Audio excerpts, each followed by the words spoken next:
Of your mind. The first night when I swam out to his yacht, there wasn't any crew on board. I thought perhaps he'd given them shore leave. What's strange about that? There wasn't even a watch on deck. And I've never seen any of his men around the village, have you? If I did see them, I wouldn't know them. They're strangers to me, after all. I could see no one except the Dutchman. The ship seemed to be making itself ready for sailing.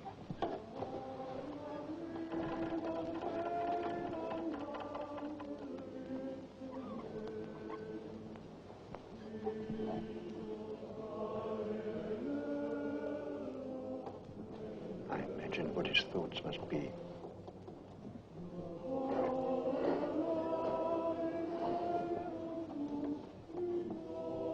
His resolution had not wavered.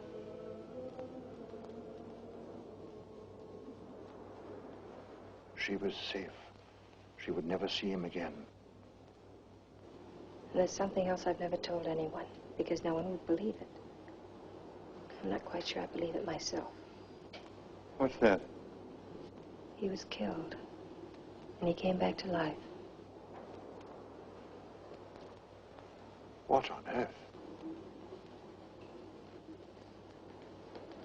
Montalvo killed him the night before the bullfight. Stabbed him to death in his room at the hotel. Did Montalvo tell you that? When he was dying.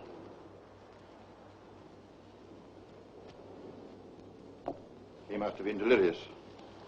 He didn't believe I'd ever marry Stephen. He was jealous of Hendrick.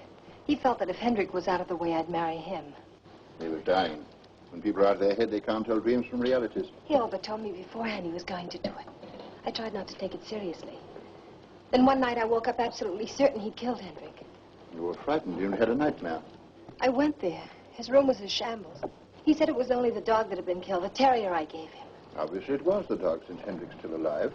When Montalvo saw him at the bullfight the next day, he was so stunned he couldn't move. That's how he was killed. He was raving if he said that. What are you keeping from me, Jeffrey? Help me, Jeffrey. Please help me.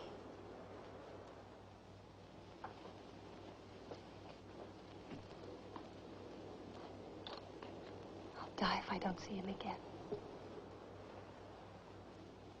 You'll live. Perhaps he wouldn't mind now. I think he'd like you to know how much he loved you. Loved?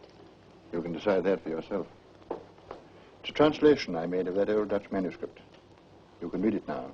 It's his story. Yours too, in a way. You'll want to be alone, I think. I'll make your excuses to the women. Thank you, Jeffrey.